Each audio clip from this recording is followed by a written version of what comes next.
Bonjour à tous et bienvenue pour une nouvelle émission sur Va des Rétros. Je suis ravi de vous retrouver en ce vendredi 10 juillet pour débriefer avec vous le meilleur de l'actualité des ovnis et de la disclosure. Et disclosure, il va être question aujourd'hui. Vous savez, je vous avais dit, normalement il n'y aurait pas d'émission aujourd'hui, sauf si déclassification de la 4e tranche. Comme vous le savez, les tranches sont déclassifiées les vendredis par l'administration américaine. Et ça n'a pas manqué, ça faisait un mois qu'ils ne nous avaient rien déclassifié. Et nous avons aujourd'hui, 10 juillet, officiellement la 4e tranche des dossiers OVNI qui tombe. Et alors, j'ai pas regardé, on va regarder tout ça ensemble en même temps. J'ai juste aperçu quelques trucs. Il y a l'air d'avoir du lourd, notamment au niveau visuel. On sait que la 3e tranche avait été un peu décevante, elle contenait beaucoup de documents, quelques vidéos déclassifiées d'orbes de plasma, mais moins d'éléments visuels que dans les 2 premières tranches. Mais là, cette tranche-là semble contenir beaucoup d'éléments visuels. Je vous rappelle au passage que dimanche, donc 12 juillet, nous ferons la dernière émission avant la pause estivale.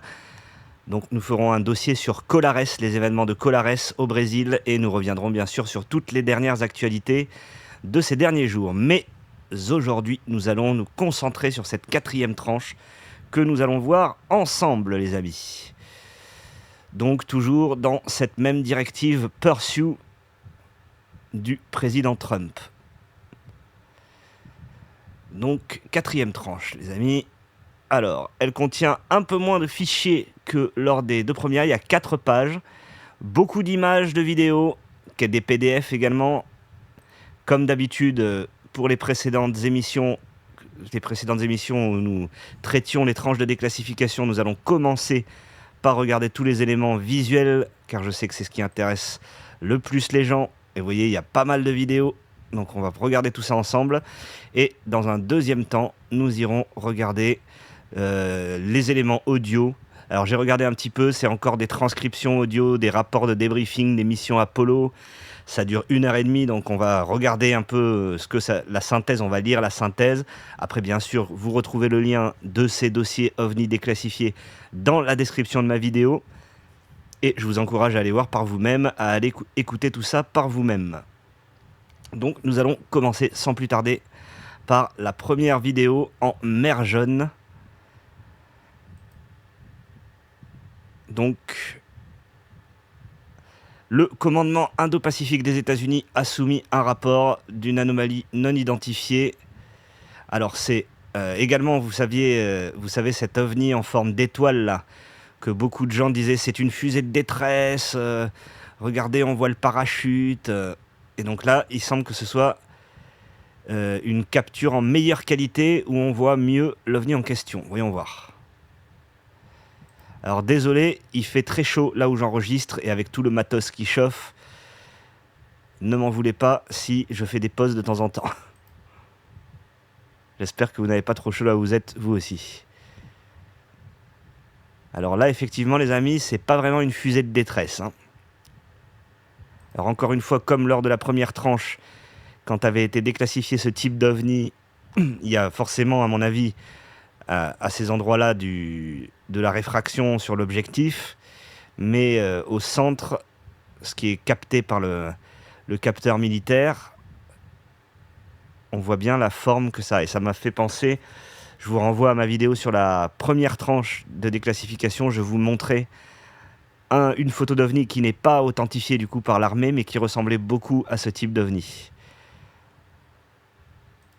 D'accord, donc qu'est-ce qu'ils nous disent ?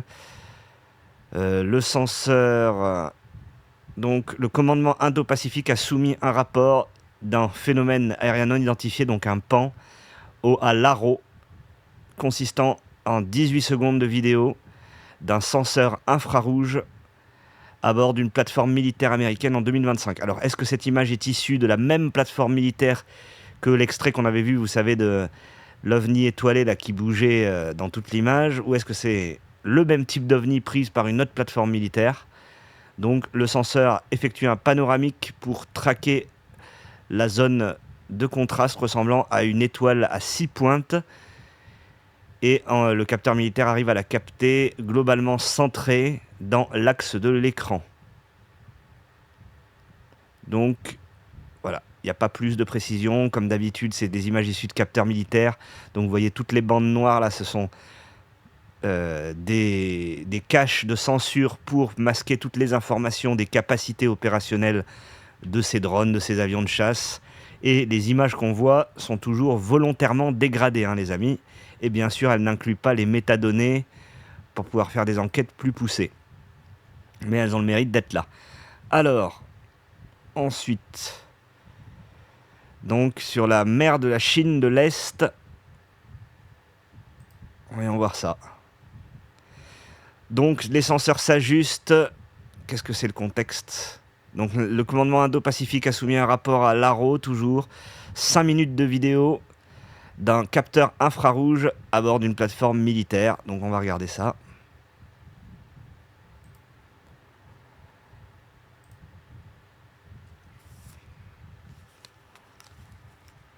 Il n'y a pas d'audio.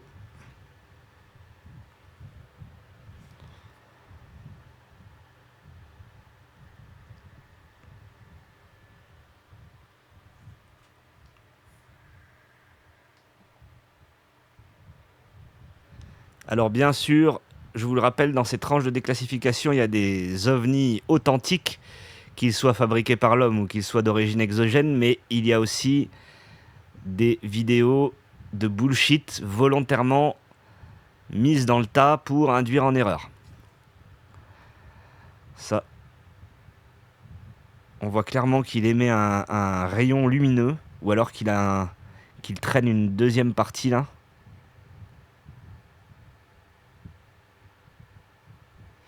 Mais ça a été classé comme non identifié. Donc si c'était un ballon, il ne l'aurait pas classé non identifié.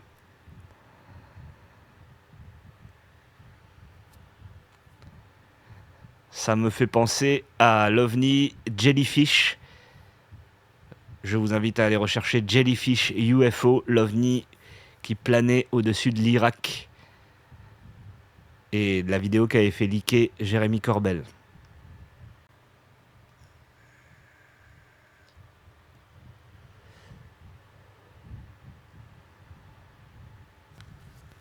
Donc 5 minutes de vidéo. Ah, ça se rapproche.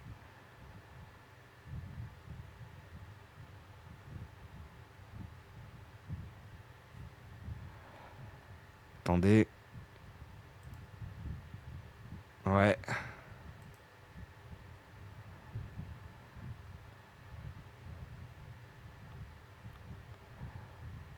Alors je sais pas si c'est deux orbes qui volent en simultané, comme on a vu dans la troisième tranche, les orbes de plasma là, ou si c'est un ovni avec une forme un peu singulière.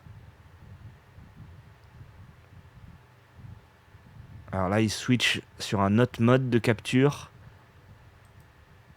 Donc on voit que la plateforme qui a filmé ça, elle est très au-dessus des nuages. Donc ça fait partie des images que l'armée américaine était un peu réticente à partager pour ne pas que les adversaires potentiels des États-Unis aient conscience des capacités de leurs capteurs militaires.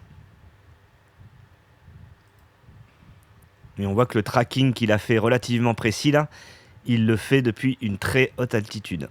Et toujours en mode FLIR, donc Forward Looking Infrared, qui sont ces caméras thermiques qui permettent de traquer des objets extrêmement loin. Donc là on voit pas grand chose, hein.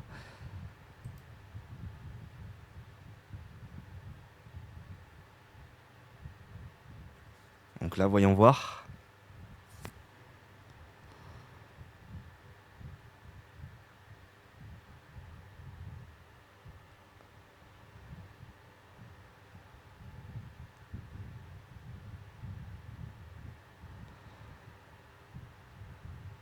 Donc là il semble que le tracker essaye de reprendre le lock de l'objet, de le retrouver.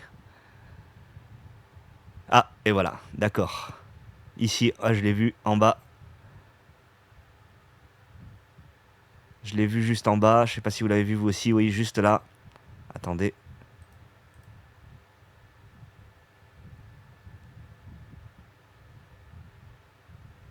Là. Ici. Et ça ressemble aux sphères métalliques qu'on a déjà vues dans la deuxième tranche, notamment avec le flux satellite couleur là. Vous vous souvenez, la sphère métallique qui semblait aller se cacher dans une espèce de canyon. D'accord. Voyons voir la suite. Bon, j'ai pas l'impression que c'est cette fois non plus qu'ils vont nous montrer les corps biologiques, mais comme je vous explique depuis de nombreuses émissions, la grande divulgation, la disclosure, est un processus par étapes, et vous voyez, c'est un processus qui n'est pas prêt de s'arrêter et qui va continuer jusqu'à ce qu'il le juge nécessaire. Troisième vidéo, pardon. Donc cette fois-ci, c'est la marine américaine qui a transféré ce média à l'Arrow en 2022. La vidéo contient 2 minutes 57 secondes de prise de vue, capturée donc par un senseur FLIR d'une plateforme militaire américaine.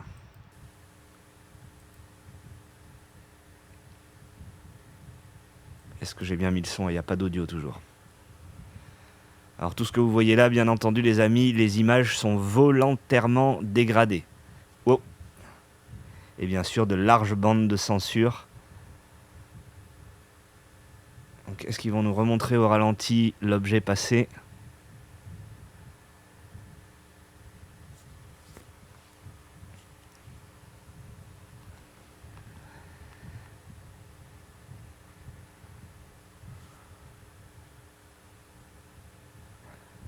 Alors là, c'est pas chez moi que ça rame, hein, je vous rassure. C'est la vidéo qui est comme ça. Ah voilà, on le voit passer. Ici, là. Là, d'accord, ok.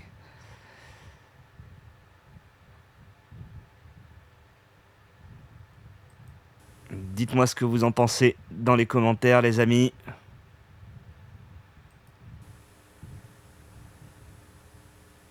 Et si vous découvrez la chaîne avec cette vidéo, n'hésitez pas à vous abonner.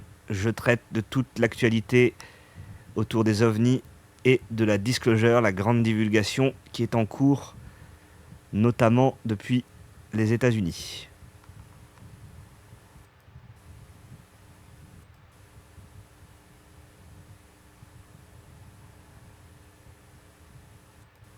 Et je pense que maintenant, on peut attester qu'il y a des choses bizarres qui se passent dans nos cieux.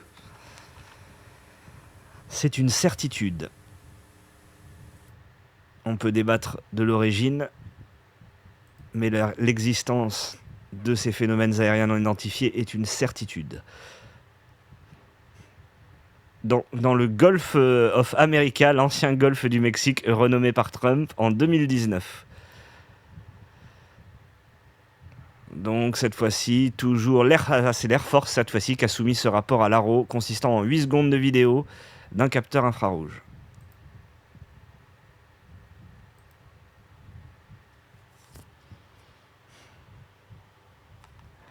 D'accord, donc c'est assez similaire à l'OVNI précédent. Une espèce de forme discoïdale.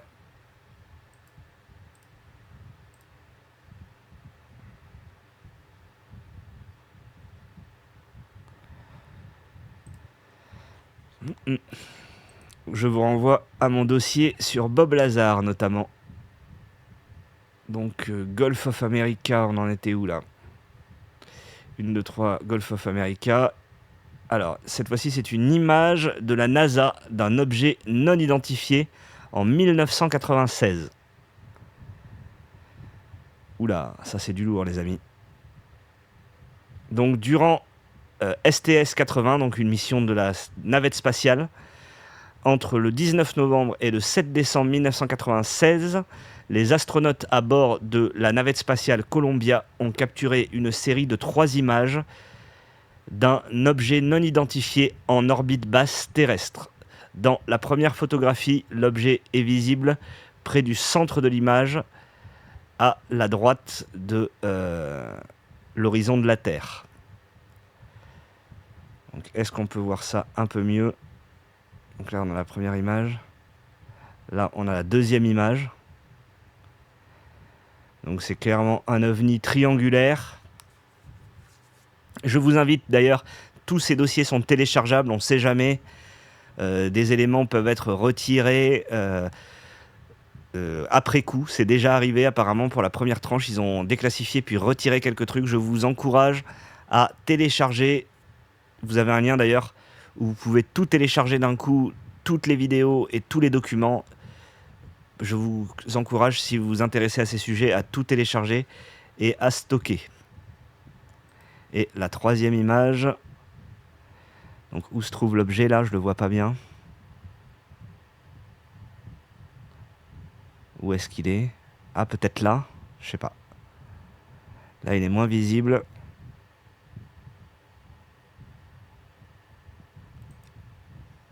Mais ça, je pense que c'est on ne peut plus clair. Je vous invite cette fois-ci à voir ma vidéo de la conférence du docteur Stephen Greer, où nous évoquons notamment ces ovnis triangulaires. Donc Golfe américain, on a vu. La NASA, on a vu. L'image 2, on a vu. L'image 3, on a vu. Ensuite, ça c'est un des documents de la CIA, on va regarder ça tout à l'heure. Comme je vous le dis régulièrement, les documents sont parfois encore plus intéressants et fondateurs que les vidéos. À partir des documents, on arrive à avancer sur des enquêtes et à faire des découvertes qui sont même encore plus importantes que les vidéos qui veulent bien nous partager. Donc là, on a toute une série de PDF qu'on va regarder tout à l'heure et vidéos. Donc un rapport d'OVNI non résolu au Moyen-Orient en 2023. Donc le commandement central des États-Unis a soumis un rapport à l'ARO consistant en 18 secondes de vidéo d'une plateforme infrarouge. Ce que je trouve un peu dommage, bon, après ça peut se comprendre pour des raisons de sécurité nationale, comme dit souvent le gouvernement américain, ils ne partagent pas beaucoup de contexte sur le... Ils nous disent Moyen-Orient, telle année, mais ils ne nous disent pas exactement le contexte dans lequel ont été prises ces images. Mais ça peut se comprendre. Là encore une fois, vous voyez toute la censure. Et vous devez garder en tête que ces images sont volontairement dégradées. Alors toujours une paire d'ovnis.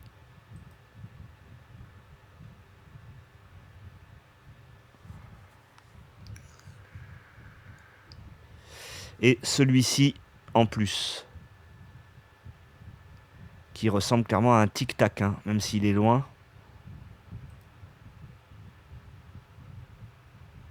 Et j'ai l'impression qu'on voit un moyen de propulsion là sur la droite. Ou alors c'est un effet visuel.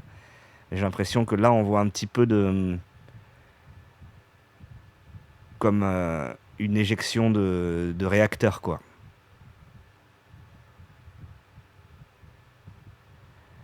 Donc ça je me prononcerai pas. Oh, par contre là, il disparaît immédiatement. Vous avez vu du capteur. Donc d'abord il y a ces deux ovnis qui passent et ce troisième ovni va disparaître instantanément.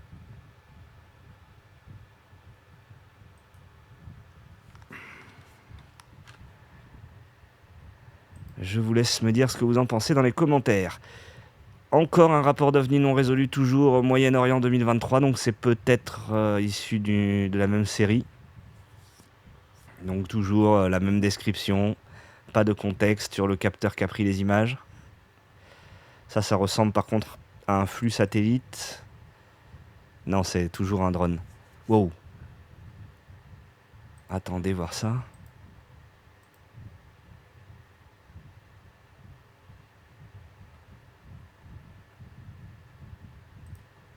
Alors attendez. Donc on a déjà ça, qui passe à toute vitesse, qui pourrait être un tic-tac. Et ça, qu'est-ce que c'est ça ?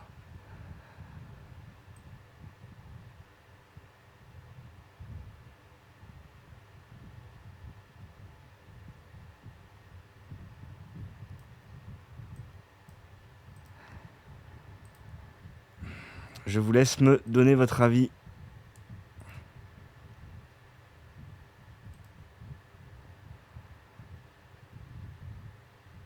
Donc ça on a vu, ça on a vu. Rapport d'OVNI, mer jaune 2023.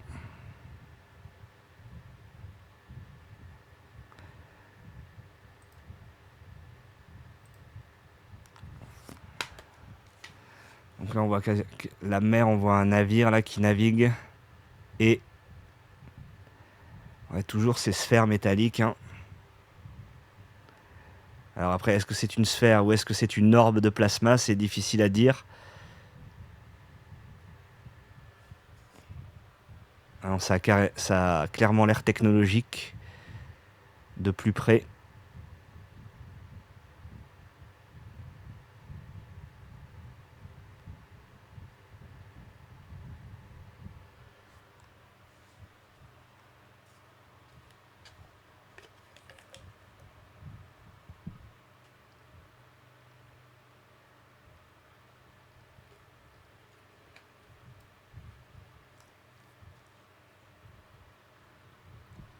Je suis comme vous les amis face à ces images. Si ça me fait penser à quelque chose que je connais, bien sûr j'hésite pas à vous le dire, mais si je suis aussi perplexe que vous, j'ai pas grand chose à dire.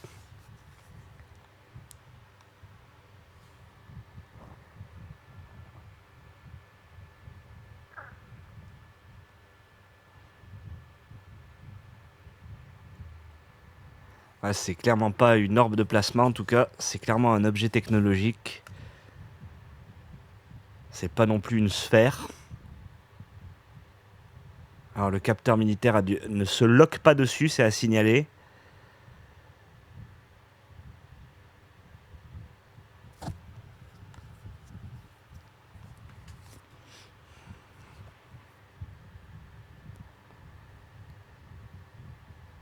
C'est très bizarre, on dirait un peu comme une grappe de raisin ou une espèce de ruche d'abeilles.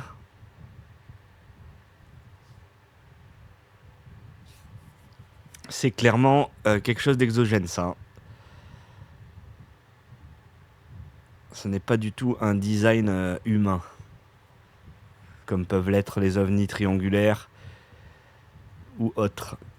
C'est arrangé dans la même catégorie que le jellyfish UFO capturé en Irak.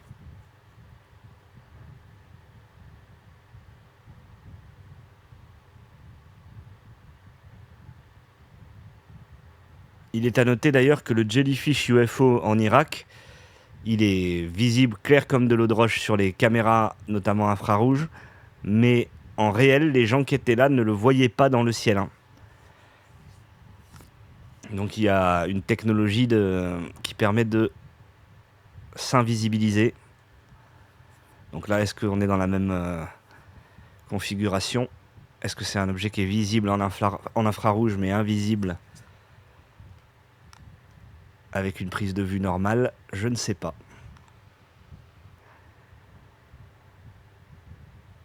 Donc encore une fois, aucun moyen de propulsion visible. Pour l'instant, les manœuvres effectuées ne sont pas impossibles.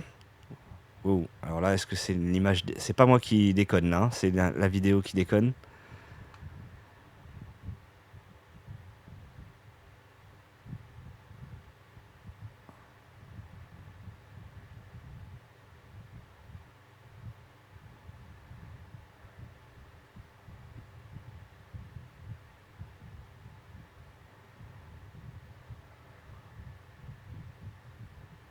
Très intriguant.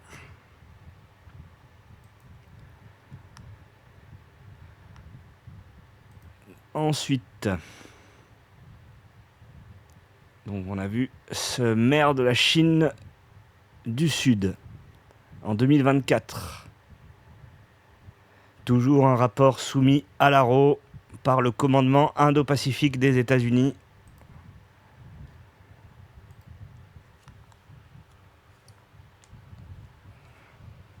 Donc le Pentagone nous vide les archives de l'ARO là.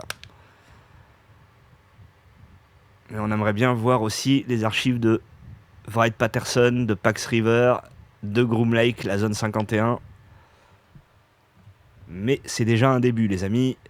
Ils ont commencé les déclassifications au mois de mai. En à peine 2 mois, on a eu plus que depuis 80 ans.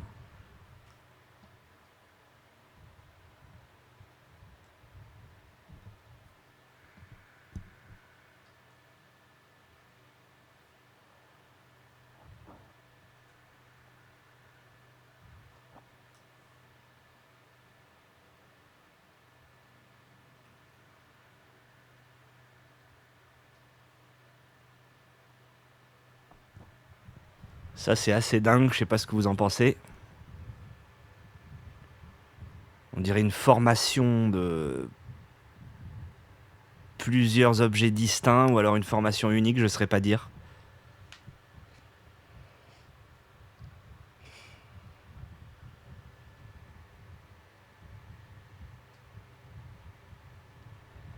Mais nous, petits humains, ne maîtrisons pas tout ce qui se passe dans nos cieux.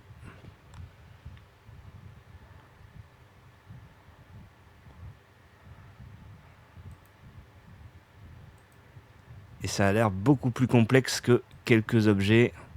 Et ça, Bob Lazar nous le disait déjà, hein, dans son rapport de son expérience au S4 de la zone 51. Lui, il travaillait sur un seul modèle, le modèle Sport, comme il avait surnommé.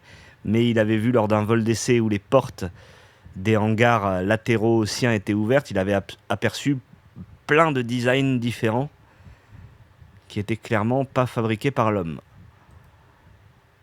Après tout, on peut imaginer, nous l'automobile, on a plein de designs différents d'automobiles qui ont chacun une utilité, plein de designs d'avions différents qui ont chacun leur utilité, entre les avions de chasse, les avions de vols commerciaux. Donc on peut supposer qu'une espèce exogène ait également plusieurs designs. Donc toujours mer de Chine de l'Est, une vidéo de 2024 toujours. Bon, le contexte c'est toujours le même, hein, je vais pas vous relire le contexte à chaque fois, on passe direct aux images.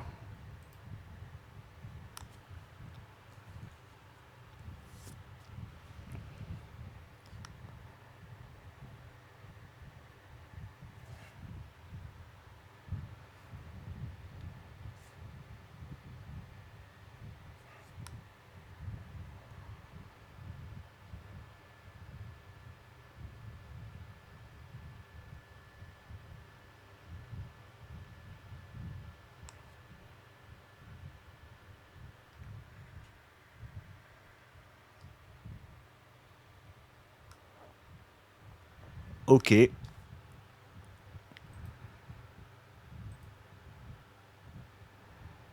Toujours ce même contexte, Chine de l'Est, mer de Chine de l'Est.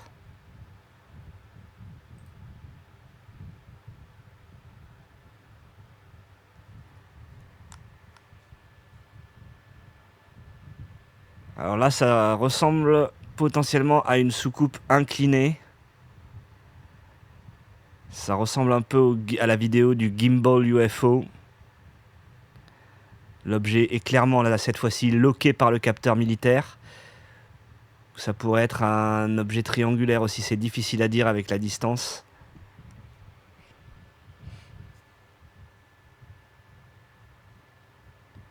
Donc là, il vient de passer immobile. Donc là, ouais, 3 lumières qui se détachent et se reforment en un seul objet. Et là, il part dans l'autre sens.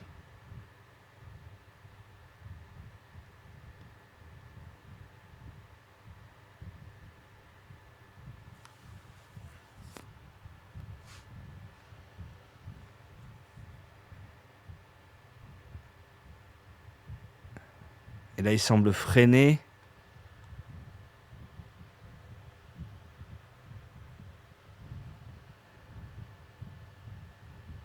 Très curieux. On aura peut-être un peu plus de contexte dans les documents ensuite qu'on va regarder. Donc là, on quitte la mer de Chine de l'Est pour un rapport d'OVNI non résolu à l'Est des États-Unis en 2020, cette fois-ci. Donc 11 secondes de vidéo d'un senseur infrarouge de l'armée américaine en 2020. Donc il y a également un débriefing en PDF lié à cela qui décrit le phénomène comme assez petit et qui continuait avec une direction constante. Le Raptor caractérise la forme du phénomène comme indistinguable avec une apparence métallique et un dessous qui réfléchissait la lumière. Voyons voir ça. On ira voir le rapport après. Ah oui, c'est très court. Revoyons ça.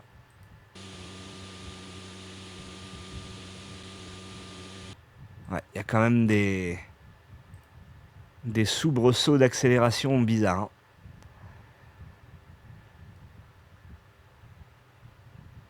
Donc, encore à l'est, c'est peut-être lié.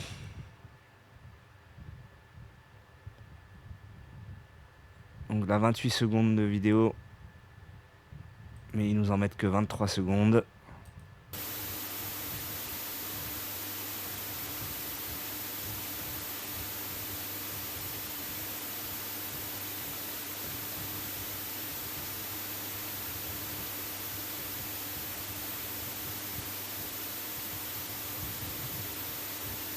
C'est clairement discoïdal. Hein. Attendez, je vais essayer de faire pause quand c'est le plus rapproché.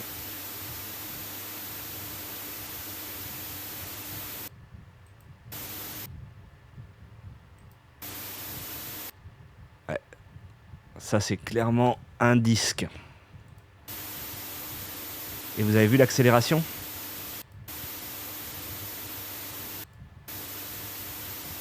Et ça shoot. Vous avez vu la vitesse à laquelle ça shoot ?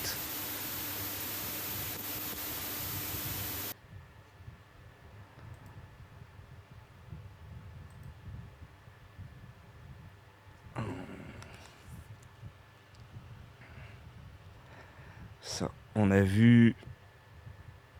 Donc cette fois-ci à l'ouest des États-Unis, plus à l'est, à l'ouest des États-Unis, toujours la même année.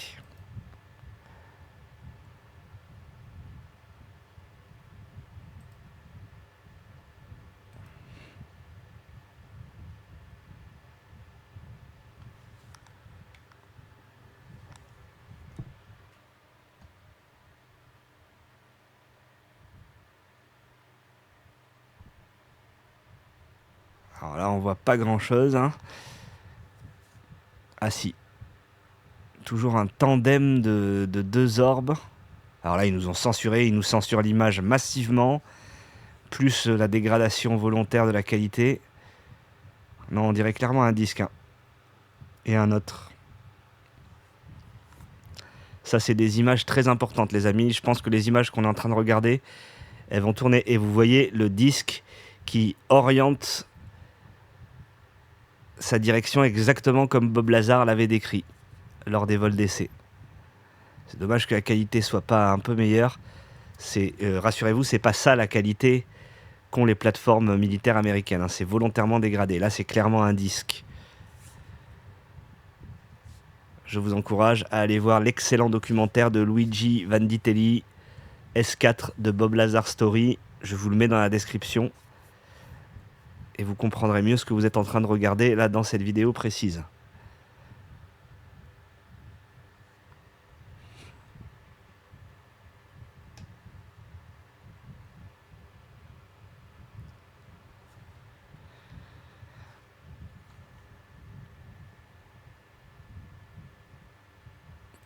D'accord. Il va me falloir du temps pour digérer tout ça hein, et pour relier les points entre eux. Là, on fait vraiment une réaction à chaud. Donc à l'ouest des États-Unis, on repasse à l'est des États-Unis, mais 5 ans plus tôt, en 2015.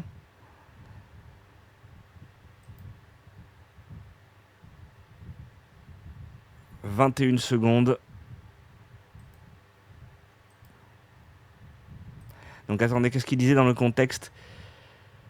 La Task Force sur les ovnis a transféré ses médias à l'ARO en 2022, donc le groupe de travail où sont les députés Burleson, Luna, etc.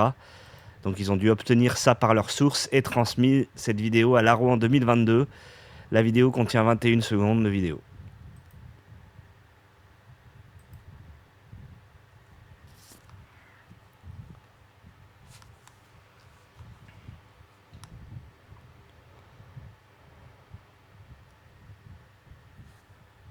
Alors ça, là il passe au ralenti l'extrait qu'on vient de voir. On va essayer de faire pause. Ah, c'est dur à dire avec la qualité. Est-ce que c'est un disque? Est-ce que c'est un triangle? Mais ça ressemble à un disque quand même. Ouais, c'est dur à dire.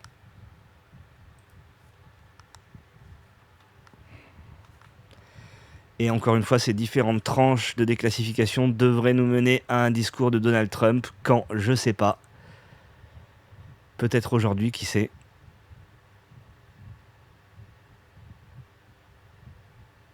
Donc, qu'est-ce qu'on vient de regarder ça là? Où est-ce que...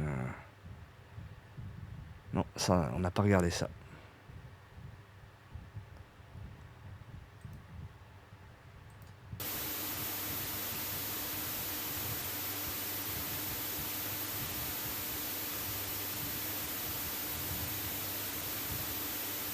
C'est pas l'image qu'on a vue juste avant. Ah non. Ça ressemble toujours d'un disque.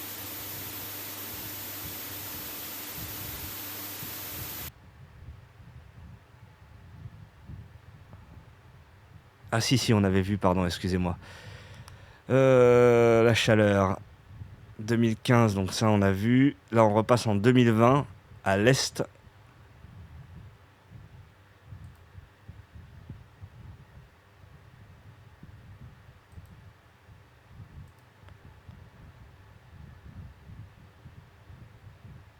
Wow. Ah, est-ce que c'est les mouvements de caméra qui créent les... Oh, vous avez vu comment il... Alors là il est loqué, on va voir si... Et là il zoome au maximum dessus. Oh là là. Ça c'est une des meilleures images qu'on ait jamais eues les amis, hein.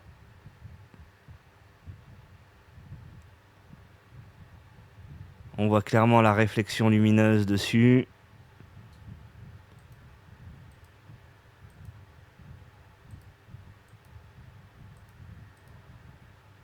Et l'objet shoot et casse le lock. Donc je vous laisse imaginer la vitesse. C'est complètement dingue. Je pense que cette image, elle va beaucoup tourner.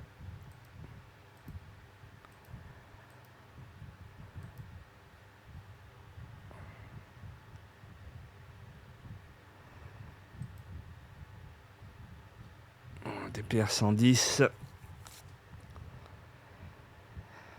Un canon résolu, toujours à l'est des États-Unis, toujours en 2020.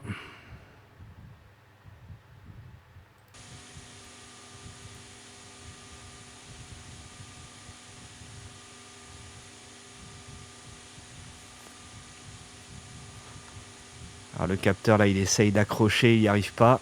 On voit clairement l'objet là par là. Il est là. Vous avez vu les trajectoires qu'il fait? Là on le voit passer, il est là. Le capteur n'arrive pas. Ah si, il en a accroché un. Il en a accroché un, mais il y en a un deuxième là. Ici là où je mets ma souris. Il essaye d'avoir les deux. Il garde un.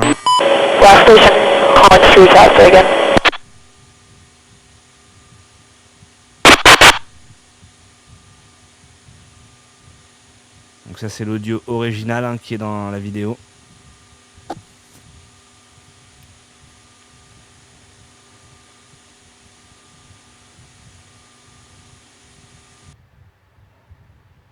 Très bizarre, on n'a pas un peu de contexte sur ça?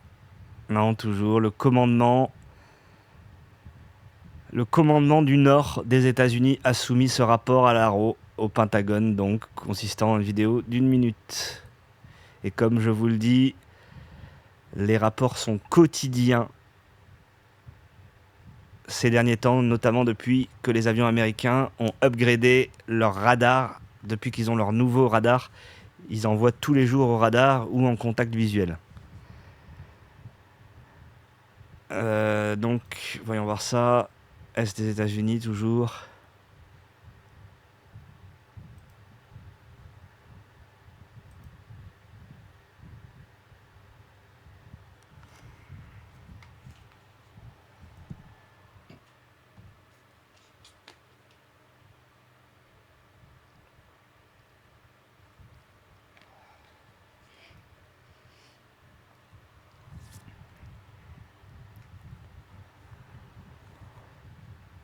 Ok.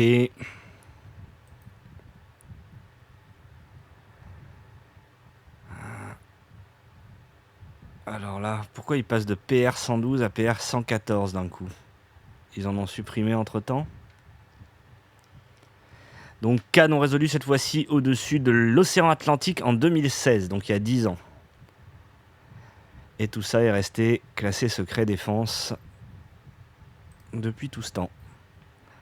Et dommage que dans les années 40, dans les années 70, les capteurs sur les avions de chasse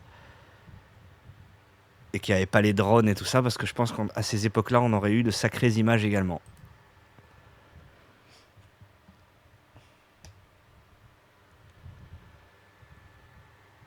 Donc là, l'image, elle est hautement censurée, les amis, et dégradée, comme vous pouvez voir, avec toutes ces bandes noires de partout.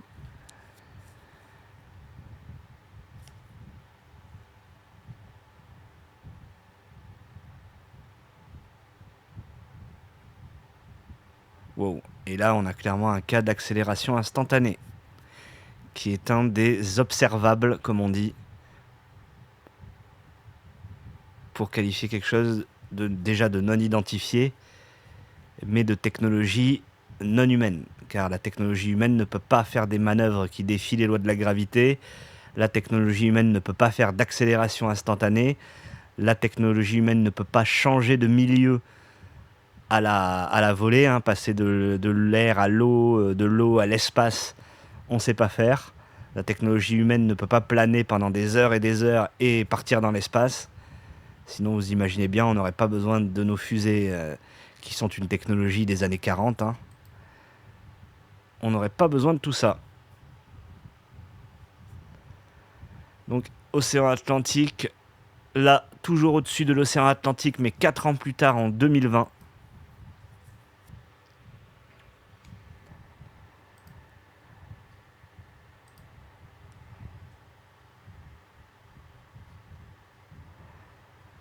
Alors ça...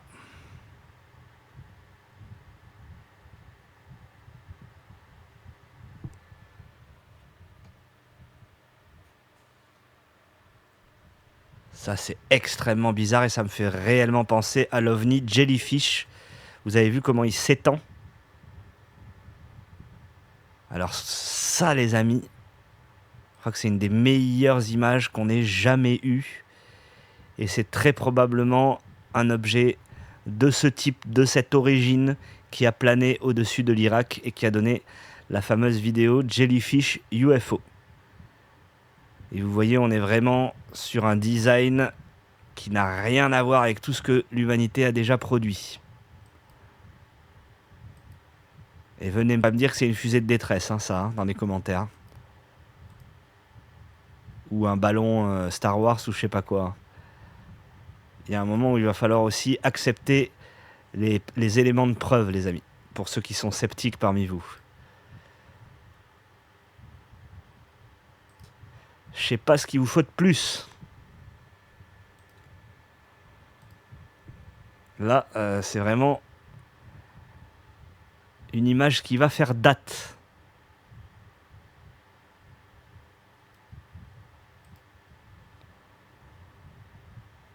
Donc un peu de contexte, est-ce qu'il nous donne un peu de contexte? Non, toujours.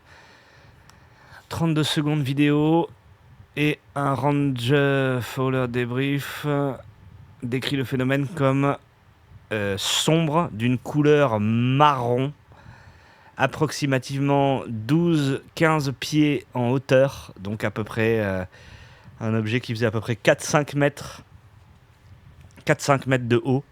Et le rapport décrit le phénomène comme voyageant avec le vent et note qu'il n'a pas effectué de manœuvre ou changé de direction. Il a aussi également décrit le phénomène comme apparent similaire à un large, quelque part un espèce de ballon déformé. C'est comme ça que le militaire a trouvé les meilleurs mots pour le décrire. Donc, qu'est-ce que sont ces choses? Des instruments de surveillance? Je n'en sais pas plus que vous.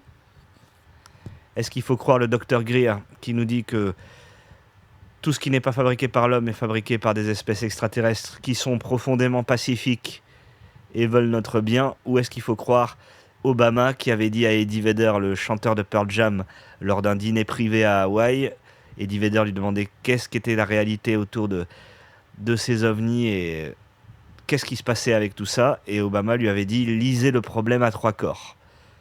Et je vous rappelle, le problème à trois corps est une histoire d'invasion extraterrestre.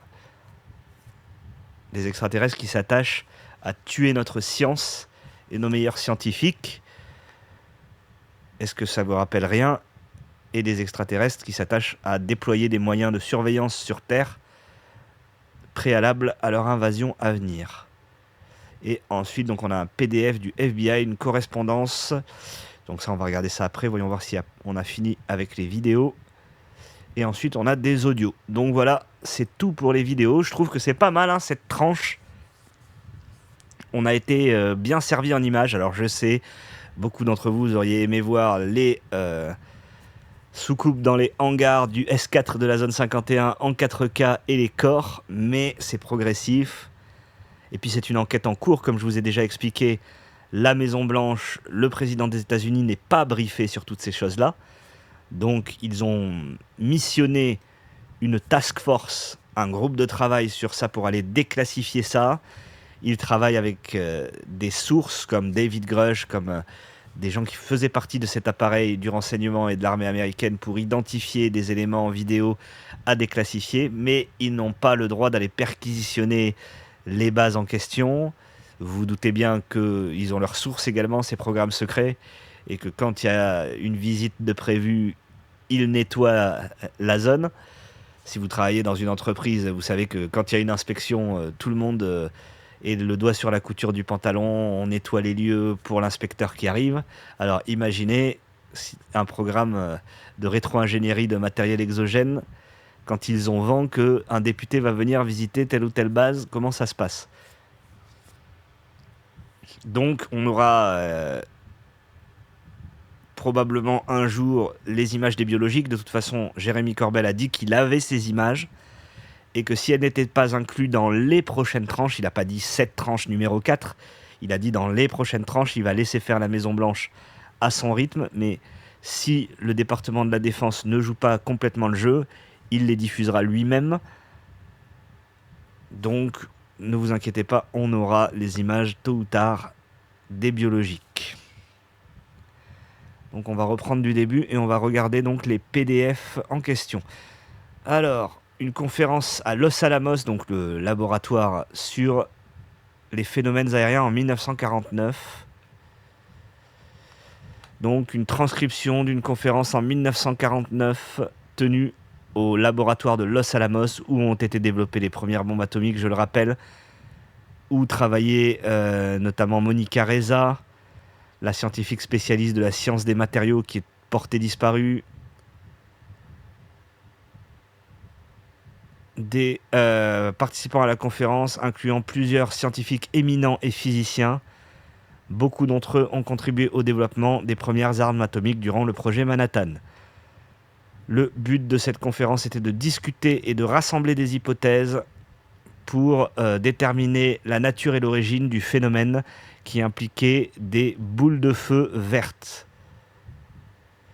qui avaient été rapportées durant une période de plusieurs mois dans le périmètre du laboratoire.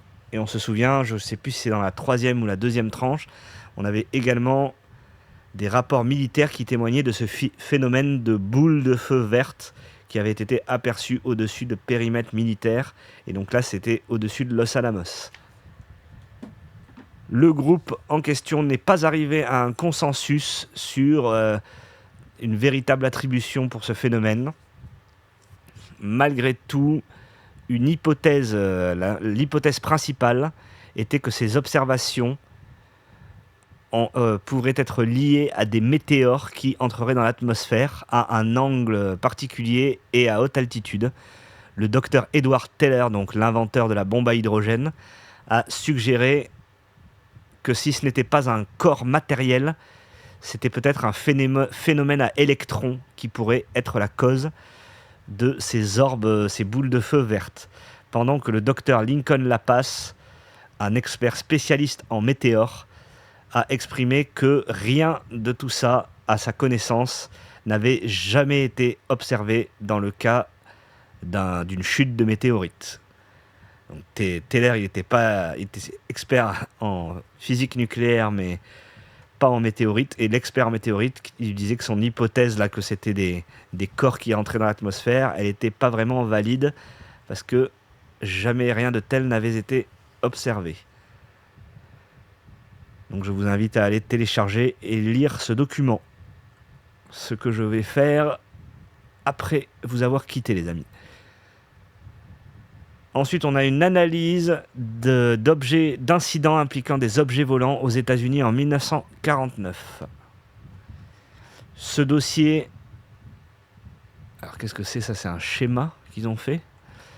Donc, ce dossier contient une étude de la division des renseignements aériens de l'US Air Force. Analyse d'incidents impliquant des objets volants aux États-Unis. Étude numéro 203. Daté du 28 avril 1949. L'analyse inclut une affirmation de plusieurs rapports d'objets volants non identifiés, d'OVNI, d'incidents et de théories pour déterminer leur nature et leur origine. L'étude elle dit plutôt qu'il apparaît que certains objets ont été vus. Toutefois, l'identification de cet objet ne peut pas être complètement accomplie. L'étude offre que deux origines raisonnables, selon les mots de l'étude, pourraient déterminer le phénomène. Une origine technologique d'une origine domestique, donc américaine, ou d'une puissance étrangère.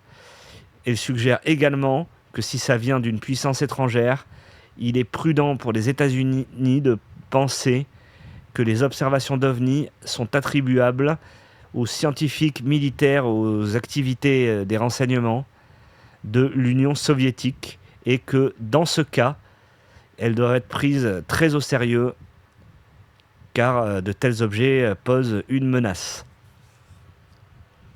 Le dossier contient également des rapports d'observation d'OVNI contemporains, donc de cette époque de 1949, et des exemples d'ailes volantes expérimentales d'avions, de plateformes qui pourraient présenter certaines caractéristiques d'OVNI observés. Donc, commentaire de Laro, ce dossier apparaît d'être une révision tardive du dossier contenu qui est similaire à l'autre dossier. Donc voyons voir. Ça m'intéresse de regarder un peu plus. Donc déclassifié. Un dossier de 34 pages. Ce qui m'intéresse, c'est leur design là, d'ailes volantes.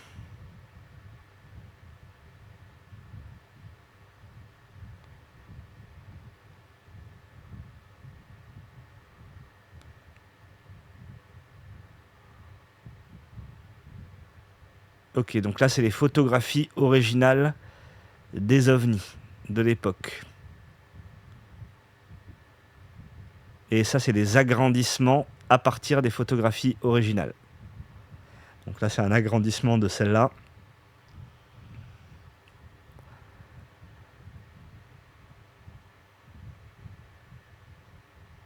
Donc vous voyez, ça date pas d'aujourd'hui. Des informations classées ou secret ou top secret, comme on a vu plus haut. Alors qu'on nous disait pendant des décennies qu'il n'y avait rien à voir.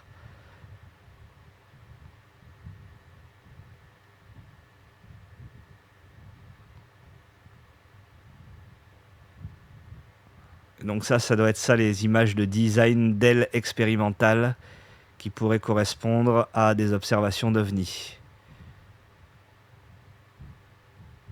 Des prototypes d'avions à réaction.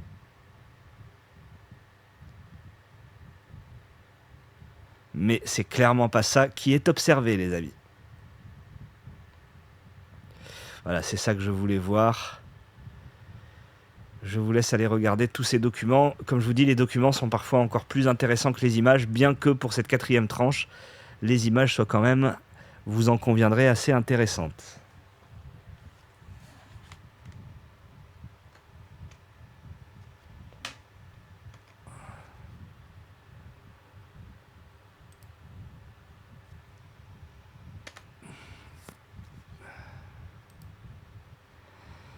Ensuite, on a un projet de rapport. Ah ben c'est ce qu'on vient de voir à l'instant dans le dossier, d'accord. Très bien. Donc ça on a vu, ça ces images on a vu, ça on n'a pas vu. C'est un mémo de la CIA sur des observations d'appareils aériens non conventionnels en 1955. Ah, intéressant. Ce mémo, qui est, pour résumer, un mémo de débriefing de la CIA d'un groupe de 4 individus qui ont rapporté avoir observé une soucoupe volante ou un appareil aérien non conventionnel en 1955. On sait que dans les années 50, c'est là où le gouvernement américain a fait une percée sur la rétro-ingénierie de technologies aliens et qu'ils se sont mis à maîtriser l'antigravité. Je vous renvoie à mes vidéos, notamment sur le Dr Stephen Greer. Ce groupe donc d'agents de la CIA qui incluait le sénateur américain Richard Russell, un membre du service actif de l'armée américaine et 2 membres officiels du gouvernement américain qui ont rapporté avoir observé un phénomène luminescent vert-jaune et comme c'est vu parce qu'ils étaient à bord d'un train pendant qu'ils voyageaient à travers l'Union soviétique dans l'Azerbaïdjan de nos jours, entre Bakou et Tiflis. Donc je pense que c'est le mémo. On a déjà vu ça dans la 3e tranche, vous savez, l'événement en Azerbaïdjan où il voyait un test et il disait que ça pouvait probablement être expliqué comme un avion qui faisait une montée en altitude rapide ou un test de missile. Et que la preuve n'apparaît pas suffisamment ferme pour tirer la conclusion que les soviets avaient développé une forme radicale de nouveau type d'avion. Et dans cet événement notamment, qui a déjà été relaté dans la 2e ou la 3e tranche, je pense que c'est dans la 3e tranche, c'était dans un train donc en Azerbaïdjan, et quand ils ont observé ça, il y a le contrôleur du train qui est passé dans leur wagon pour fermer le rideau de leur cabine, et donc les agents de la CIA, là, ils ont dit « Mais pourquoi vous fermez? On est en train de regarder quelque chose. » Et le contrôleur du train a montré du doigt. Il y avait un mec de la police militaire qui était monté à l'arrêt précédent du train pour ordonner au contrôleur de fermer les vitres, fermer les stores quoi, des cabines pour pas que les passagers puissent observer ce qui se passait. Donc, est-ce que c'est un test d'armes de l'Union soviétique à l'époque ? Ou est-ce que c'est un test de matériel exotique? On n'en saura pas plus. En tout cas, ça dormait dans les coffres de la CIA depuis 70 ans. Ensuite, toujours, cette fois-ci, c'est une analyse d'observation. Donc c'est peut-être relié à la même chose. Les sections 1 et 2 de ce mémo de 55 est une analyse de rapports de soucoupes volantes ou d'appareils aériens non conventionnels et font référence à l'incident décrit dans le débriefing des observateurs contenu dans l'autre document qu'on a vu avant. Le mémo donc résume l'incident comme consistant en 2 lumières qui se sont élevées à très haute altitude verticalement et qui sont passées au-dessus du champ de vision des observateurs. Le mémo contient un langage, alors ça, ce mot, je ne l'ai pas en tête, les amis, désolé, qui suggère que l'auteur a conclu que les rapports tels que décrits n'indiquaient pas la présence d'un avion non conventionnel. La section 3 cite une découverte précédente du docteur Robertson du panel de 1953 que toutes ces observations ne représentent aucune menace pour les États-Unis, et la section 4 discute de l'état de la recherche actuelle sur les appareils aériens de type soucoupe volante, sous le nom du projet Y, un effort joint contemporain de l'époque, là, donc des années 50, entre les États-Unis et le Canada, entre leurs programmes de développement aérospatiaux américano-canadiens, quoi. Intéressant également à aller voir plus tard. Ensuite, la deuxième page. Ah si, il y avait des PDF. Beaucoup d'ailleurs. Donc,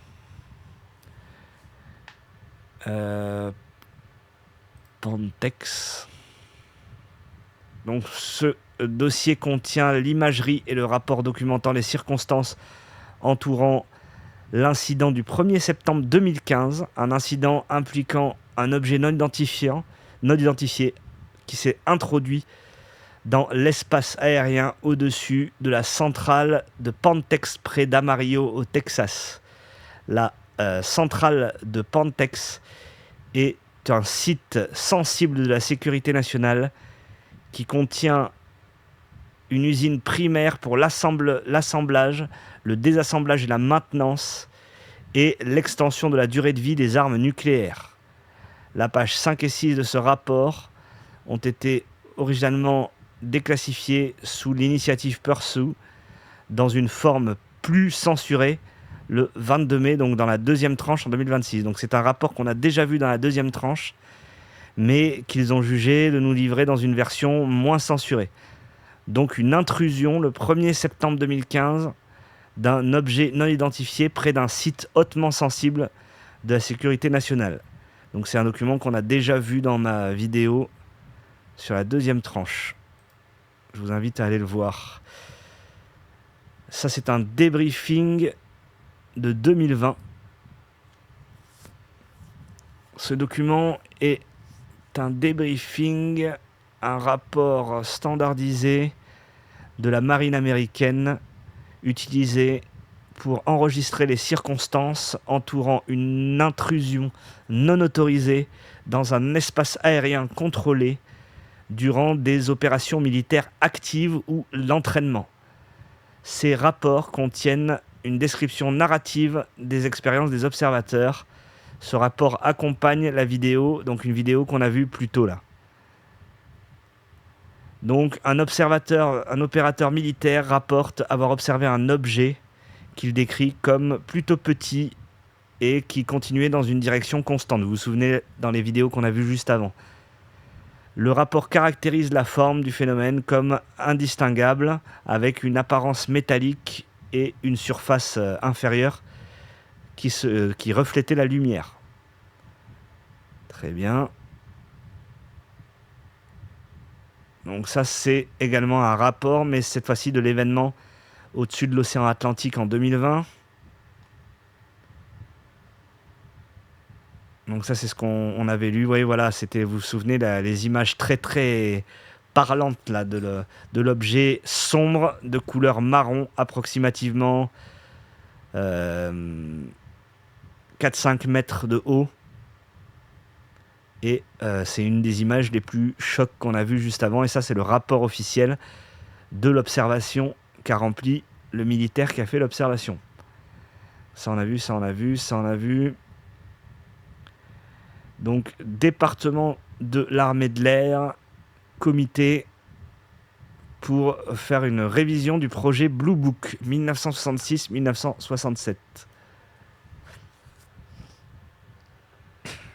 Ce dossier contient les délibérations de 1966 et 1967 et les recommandations à l'armée de l'air américaine, à leur bureau de conseil scientifique, de passer en revue le projet Blue Book. Le projet Blue Book était un programme de l'US Air Force qui a duré de 1952 à 1969. On fera d'ailleurs une vidéo dédiée au projet Blue Book un jour sur la chaîne. N'hésitez pas à vous abonner et à aller voir les précédents dossiers qu'on a d'ores et déjà traités. Donc le projet Blue Book est un programme de l'Air Force de 1952 à 1969 pour enquêter sur la nature et l'origine des phénomènes aériens non identifiés. C'est un peu l'ancêtre de l'ARO. Le comité a recommandé que l'US Air Force engage une équipe scientifique composée de représentants affiliés à des universités pour enquêter sur des apparitions d'OVNI sélectionnées. Et l'US Air Force a adopté la recommandation du comité. Donc ça, c'est le document qui atteste de ça. Ça, c'est une analyse d'incidents impliquant des objets volants aux États-Unis en 1948. Il y a l'air d'en avoir pas mal. Le dossier contient donc une étude du département des renseignements de l'armée de l'air, analyse d'incidents impliquant des objets volants aux États-Unis.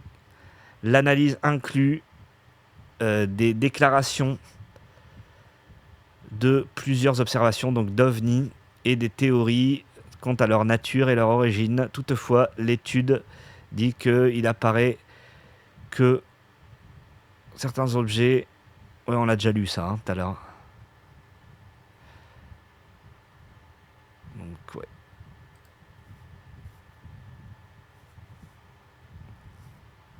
Ça c'est un projet d'aviation. Donc c'est le fameux programme aérospatial américano-canadien là, des années 50 concernant les observations d'OVNI.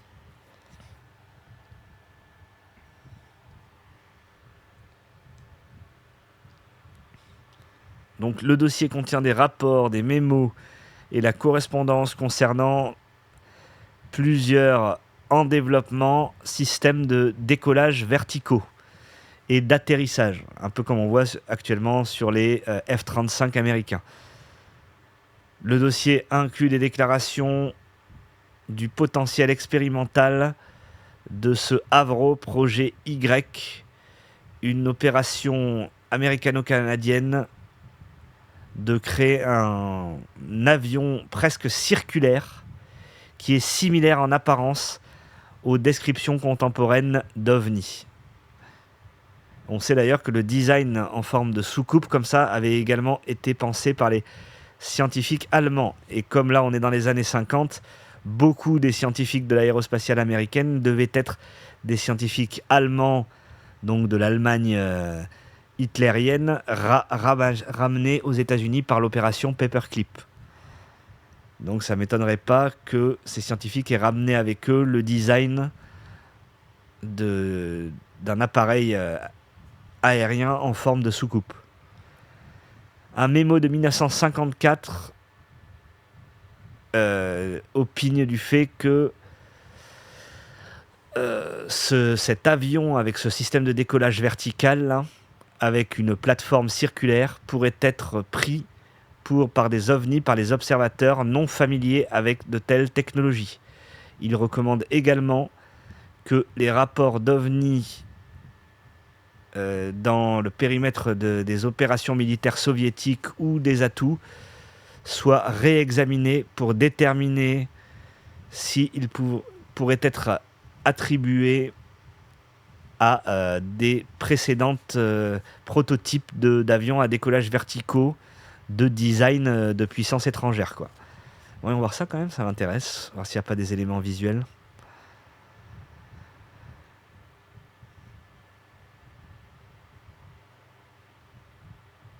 « 57 pages.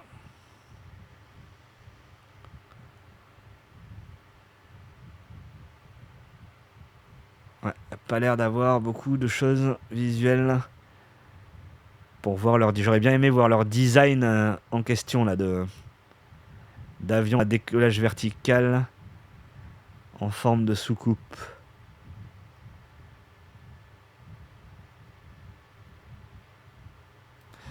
Non, il n'y a pas l'air, tant pis.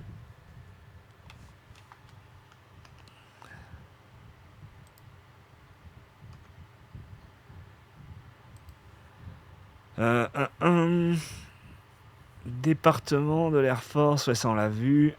Ça on l'a vu. Ça on l'a vu. Correspondance concernant le projet Blue Book 1955.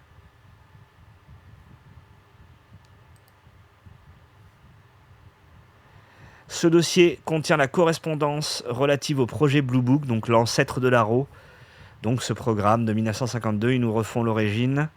La correspondance inclut des lettres et des mémos envoyés entre différents départements et agences du gouvernement américain, la branche législative et des citoyens privés concernant les observations d'OVNI et les recherches et découvertes du projet Blue Book.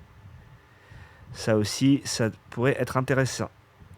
Et si c'est de la correspondance de l'époque écrite à la main, il faut de la patience pour lire l'écriture manuscrite.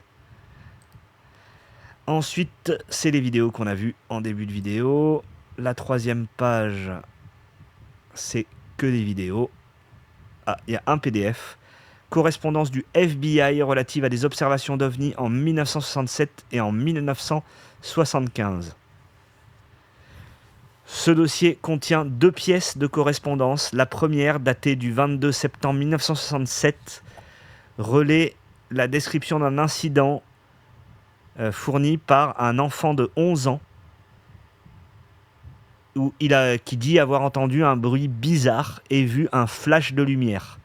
Le second rapport, daté cette fois-ci du 30 septembre, donc une semaine plus tard, beaucoup plus tard, du 30 septembre 1974, donc 7 ans plus tard, et du 10 octobre 1974, est un échange de lettres entre le FBI et M. Larry Bryant en rapport avec l'observation présumée du 8 avril 1954 d'un ovni occupé.